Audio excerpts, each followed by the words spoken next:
அனைவருக்கும் வணக்கம். Happy prep பக்கத்திற்கு உங்களை வரவேற்பது ஜனனி. தமிழகத்தின் தியாக தீபங்கள் தொடரின் 2வது அத்தியாயம்.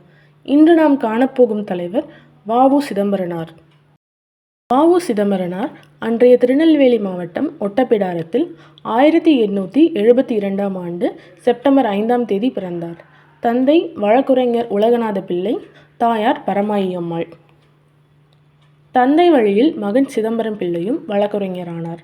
வீரபாண்டிய கட்டபொம்மனின் வீரமும் கட்டபொம்மனின் அமைச்சர் தனாதிபதி பிள்ளையின் தியாகமும் தெற்கு சீமையில் மக்களால் கதை கதையாக பேசப்பட்டு வந்தது.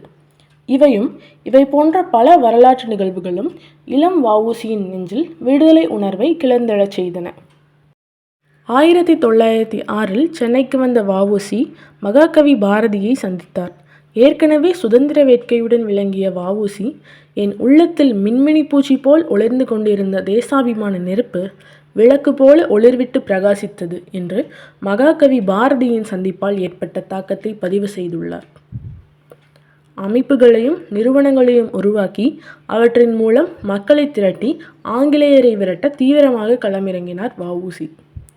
வெள்ளையரின் அந்நிய கப்பல் கம்பெனிகளுக்கு எதிராக சுதேசி கப்பல் நிறுவனத்தை அரிதின் முயன்று 1906ஆம் ஆண்டு உருவாக்கினார். 1906ஆம் ஆண்டு கல்கத்தாவிலும் 1907ஆம் ஆண்டு சூரத்திலும் நடைபெற்ற காங்கிரஸ் கட்சியின் அகில இந்திய மாநாடுகளில் தமிழகத்தின் பிரதிநிதிகளை வழிநடத்தி சென்ற ஆளுமைகளில் ஒருவராக விளங்கினார் வ.உ.சி. தூத்துக்குடியிலிருந்த ஆங்கிலேயரின் தொழிற்சாலையான கோரல் மில் தொழிலாளர்களின் உரிமைகளுக்காக வ.உ.சியும் சுப்பிரமணிய சிவாவும் 1908ஆம் ஆண்டு ஓங்கி குரல் கொடுத்தனர். ஆங்கில ஆட்சிக்கு எதிராக தொடர்ந்து மேற்கொண்டு வந்த வலிமைமிக்க பன்முக போராட்டங்களால் வ.உ.சி. கைது செய்யப்பட்டார். அவரோடு சுப்பிரமணிய சிவாவும் பத்மநாப ஐயங்காரும் கைது செய்யப்பட்டனர். வழக்கு விசாரணை என்ற நாடகத்துக்கு பிறகு வ.உ.சி.க்கு இரட்டை ஆயுள் தண்டனை விதிக்கப்பட்டது.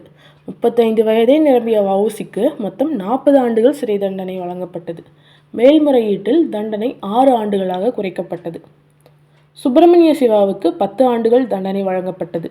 சுதேசி கப்பல் கம்பெனியை நிறுவி ஆங்கிலேய வணிக சூழ்ச்சியையே ஆட்டம் காண வைத்ததால் கப்பலோட்டிய தமிழன் என்றும், சிறைக்குள் செக்கிழுக்க வைக்கப்பட்டதால் செக்கிழுத்த செம்மல் என்றும் வரலாற்றில் வழங்கப்பட்டு வருகிறார் வ.உ.சி. நன்றி.